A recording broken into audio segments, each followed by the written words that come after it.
Hi, Jang-ho. Here in South Korea, the government wants to increase the national budget by around a tenth of what it was this year.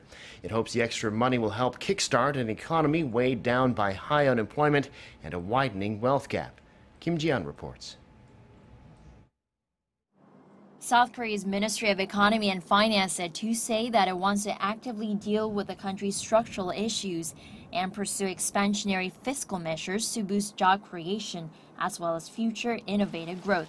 It says government spending in 2019 will increase by nearly 10% from this year to $424.2 billion. That's the highest level since 2000, excluding 2009, when South Korea was struggling due to the aftermath of the global financial crisis. The ministry expects next year's gross income to amount to nearly $434 billion, up by some 8% from this year.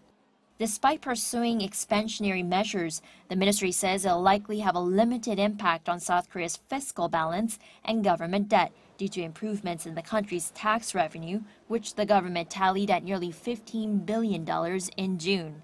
The lion's share of next year's budget, around $146.3 billion, is to be injected into boosting the health, welfare, and labor sectors, while nearly $64 billion is set aside for the education sector. The ministry has also increased the amount of state research and development for future core technologies, as well as boosting the platform economy and ecosystem, which depends on the internet, computation, and data. That's been raised to $18.4 billion, up more than $500 million from this year.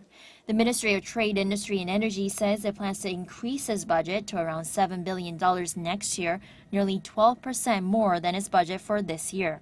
This, as the ministry is seeking to effectively deal with trade protectionist measures, convert South Korea to safe and clean energy, and strengthen investments for sectors related to innovative growth. The budget proposal is to be submitted to the National Assembly later this week for approval. Kim Ji-yeon, Arirang News.